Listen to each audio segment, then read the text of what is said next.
સુરત મહાનગરપાલિકાએ નાગરિકોની સુવિધા માટે હેલ્પ ડેસ્કની શરૂઆત કરી છે, જેનું સીધું મોનિટરિંગ મનપા કમિશનર દ્વારા કરવામાં આવશે।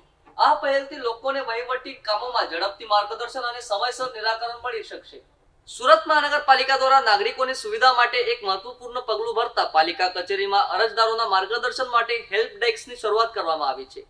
આ હેલ્પ ડેસ્ક પર થતી તમામ કામગીરીનું સીધું મોનિટરિંગ મનપા કમિશનર પોતે કરશે।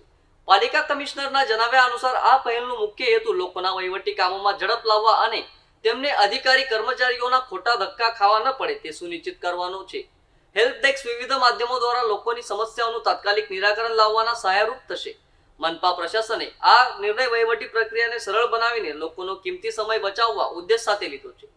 આ હેલ્પ ડેસ્ક નાગરિકોને માર્ગદર્શન આપવાની સાથે તેમની અરજીઓનો પણ પ્રતિસાદ સમયસર મળે તે માટે પણ કામ કરશે। સુરત મહાનગરપાલિકા વિઝિટર્સ હેલ્પ ડેસ્કનું આજે શરૂઆત કરવામાં આવી છે।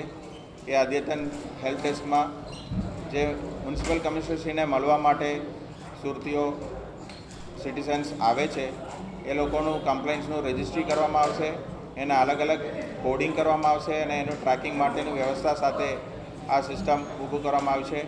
એની અંદર જે પણ રજૂઆતનું નિરાકરણ થાય એ સ્ટેટસ અપડેટ નાગરિકોને વોટ્સએપ અને SMS મારફતે મળશે અને વારંવાર એમને મ્યુનિસિપલ કમિશનરની કચેરીનો ધક્કો ના ખાવો પડે અને એકવાર રજૂઆત થાય તો એનું નિરાકરણ સુધીનું મોનિટરિંગ મ્યુનિસિપલ કમિશનર કક્ષાએથી થાય એના માટેનું આ વિઝિટર હેલ્પ ડેસ્કનું આયોજન કરવામાં આવ્યું છે।